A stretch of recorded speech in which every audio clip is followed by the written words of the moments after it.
অর্ডারের কাগজের বলেতে আপনারা এই কাজটা করছেন। এপ্রিল মাসের 4 তারিখের পর থেকে যেভাবে যেভাবে মুসলিমদের উপরে সরকার যে অত্যাচার করে যাচ্ছে, সেটা নিয়ে অত্যাচারটা চলছে মুসলিমদের উপরে, কিন্তু হয়ে যাচ্ছে বিপরীত। এটা কিন্তু যারা বোঝার তারা বুঝছে, যারা বোঝার না তারা বুঝতে পারছে না। কিন্তু এটা পরিকল্পিতভাবে পুরো বাঙালিদের শেষ করার চেষ্টা হচ্ছে। আপনি আজকে চিন্তা করেন যে মসজিদের মাইক বন্ধ করছে, ঠিক আছে, আমরা খুশি।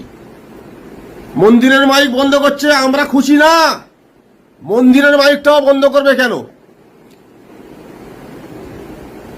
হিন্দুদের সরকার তো মুসলিমদের মাইক বন্ধ করবে, খুশি আমরা। কিন্তু হিন্দুদের মাইকটা বন্ধ করবে কেন? এটা হিন্দু ভাইরা বুঝতে পারছে না। সমাজের জন্য কিছু করতে হবে, সবাইকেই এক হয়ে থাকতে হবে, মানুষকে, জনসাধারণকে। দেখুন, কিছু মানুষ একটা রাজনৈতিক দলকে এনেছে, তার মানে এই না যে মানুষের উপরে অত্যাচার হবে। এটা মানা, যদি মানুষ যে মেনে নেবে সে মানুষ না। যে একটা ধর্মের উপরে অত্যাচার হবে আর একটা ধর্ম চুপ করে বসে থাকবে, সেই যারা চুপ করে বসে তারা মানুষই না। বিভিন্ন ধরনের চক্রান্ত করে মুসলিমদের মানে অ্যাটাক করা হচ্ছে। আওয়াজ তোলার কিন্তু কেউ নেই। কেন বলতো? সব ধর্মের নেশায় আছি আমরা ধর্মের নেশার মধ্যে ঢুকে আছি। আমরা নেশা থেকে বাড়াতে পারছি না। আমরা তুই হিন্দু তুই মুসলিম, আমরা হিন্দু জাগরণ মঞ্চ। আচ্ছা, আপনি চিন্তা করেন, কোন মঞ্চ থেকে যদি কোন মুসলিম নাম নিয়ে টার্গেট করে যদি কেউ বলে যে ওরা ওর বোনেদের ভাই হতে পারেনি, কথাটা কিরকম খারাপ লাগবে? কিন্তু আমরা চাইলে অনেক কিছু করতে পারি, কিন্তু করবো কেন বলুন তো? মুসলিম শান্তির ধর্ম। অনেকে বলে জিহাদি মানে সে জানে না। জিহাদিদের দয়ায় সে বেঁচে আছে, কিন্তু জিহাদি নামটাই জানে না। সে জিহাদিদের দয়াতে বেঁচে আছে, এটা জানে না। দেখেন, হুমকি চুমকি টুমকি দিয়ে অনেক কিছু কথা বলা যায়। আর যে আমি একটা ছেলেকে দেখলাম, বিদ্যুৎ কি মুখে, হ্যাঁ মুখার্জি হবে একটা, ও আমার কমেন্টে এসে ভালো কমেন্ট করলো। আবার দেখছি সাহেবের কমেন্টে গিয়ে আবার ওর নাম খাওয়ার জন্য ওকে আবার সেই আমার ওই ভিডিওটা দেখালো, রহিম চাচার ভিডিওটা। তো যাকে দেখালো তার নিজের বক্তব্য একটা স্ক্রিনশট করে আমাকে একজন পাঠিয়েছে, দাদা এইটা বলেছে। তো আমি ওকে বললাম যে ভাই, আমি এর আগে ভিডিওটা ছেড়েছি যে ওকে মাপটা চাইতে হবে। কেন? যদি মানুষের কাছে সেবা যদি না করতে পারি, তাকে কষ্ট দিও না। আমি এটা জানি। আমি তখন কেন বলেছি, কারণটা কি জানতে হবে। খালি ওই কথাটা ধরলে হবে না, আমি কিন্তু একবারও বলিনি এফআইআর তুলতে, ওকে একবারও বলিনি। ও নিজে থেকেই বলেছে, দাদা আমি এফআইআর তুলে নেবো, তুমি মাপ চেয়েছো, তুমি বড় মনের মানুষ। আমি কিন্তু ওরা বলে আজকে আমার ভিডিও করেছে, ও থানার মধ্যে গিয়ে এফআইআর করুক না করুক সেটা আমাদের দরকার নেই। দেখেন, আমরা তো ঘাসে মুখ দিয়ে চলি না, আমরাও খাবার খাই, ভাত খাই, রুটি খাই, বুঝতে পারলেন না? তো সেটা পরের কথা, ওটা আলাদা কথা। তো যাই হোক, সে ভিডিওটা বানিয়েছে, আবার আমুল সোজা আমুল বেকা। তুই আমার সঙ্গে কালকে রাত্রে বললি চা খাবো, দাদা একদিন তোমার সাথে চা খাবো, তুই আজকের এই ধরনের কথা ইউজ করছিস, কিরকম করে তুই ইউজ করলি?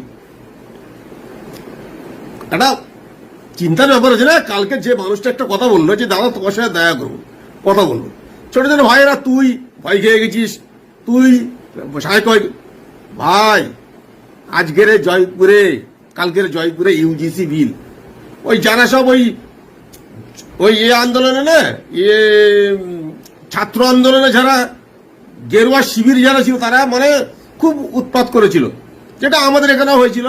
আর ছাত্র আন্দোলনটা, নিট আন্দোলনের যারা করে, তাদের বিপক্ষে কিছু বিজেপি ভক্ত যারা, তারা খুব হইচই করেছিল যে কেন মোদিজির বিরুদ্ধে কথা। আজকে তারা ইউজিসি বিলের জন্য মার খেলো। মাথায় ঢোকাবি, রাজনীতিটা মাথায় ঢোকা সবাই। রাজনীতি হচ্ছে রাজনীতি, কি বুঝলি? আমি পাগলা না, আমি জোকার না, আমি বোঝাচ্ছি তোদের। মোবাইলের মধ্যে কেউ নোংরা কমেন্ট করবে না, কারণ না কারণ এতে হয়তো আমি ভুলে বলে যাচ্ছি। নোংরা গালাগালি দিয়ে কমেন্ট না, গালাগালি ছাড়া কথা হবে। এবারে গালাগালি ছাড়া টোটাল কথা হবে। এটা সাহেবের মতো স্টাইল। এটা সালা ভালো লাগেছে তো ওকে, কি বলবো আর। এই না, নাম বলবো না। যাই হোক, নোংরা রাজনীতি খেলা যাচ্ছে আজকে। যে কি ঠাকুর, আরে ও হিন্দুত্ব জাগরণ, একটা হিন্দুত্ব গোমাতা রক্ষক যারা, তারা কালকে আন্দোলন করছে, পুলিশ ভালো করে পিটিয়েছে। মানে আজকে যদি মুসলিমদের পেটায়, কালকে হিন্দুদের পেটাবে, একদম কনফার্ম। লিখে রেখে দিবি, সবাইকে ওই লিখে রেখে দিবি। সেই জন্য হিন্দু মুসলিম ভাইচারাটা নষ্ট করে লাভ নেই। আর সোশ্যাল মিডিয়ায় এসে অত নোংরা নোংরা কথা না বলাই ভালো।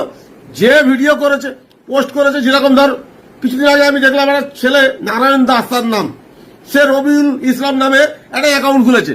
তুই কিরম করে বুঝবি ওটা হিন্দু না মুসলিম? সে ধরা পড়েছে, সে জানা গেল তো হিন্দু হিন্দু হিন্দু ভাই। সে আমি কিন্তু সবাইকে হিন্দু ভাই বলি, হিন্দু মানে আতঙ্কবাদী বলিনি আমি। হ্যাঁ, মাথায় ঢুকিয়ে রাখবি এটা।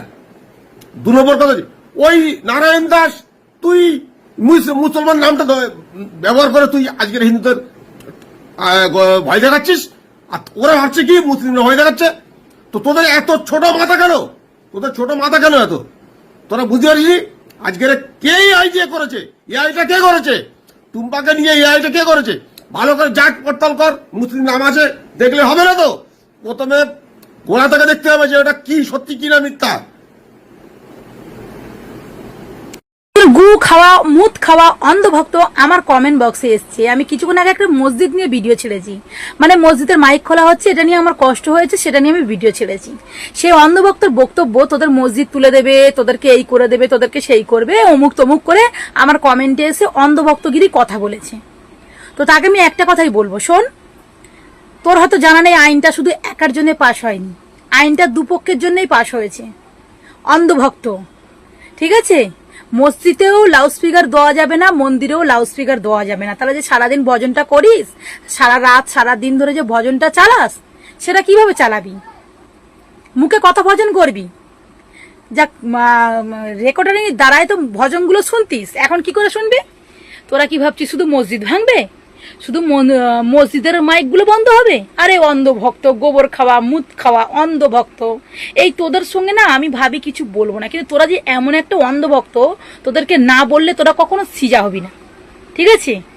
সবার জন্য একই আইন আছে, বুঝেছিস? এই অন্নপূর্ণা ভান্ডারের বেলা বলেছিলিস তো যে তোদেরকে দেবে না আমাদেরকে দেবে, গিয়ে দেখ তোদের মা বোনরা কিরম কাঁদছে। এই ইলেকট্রিকের বিলের বেলা বলে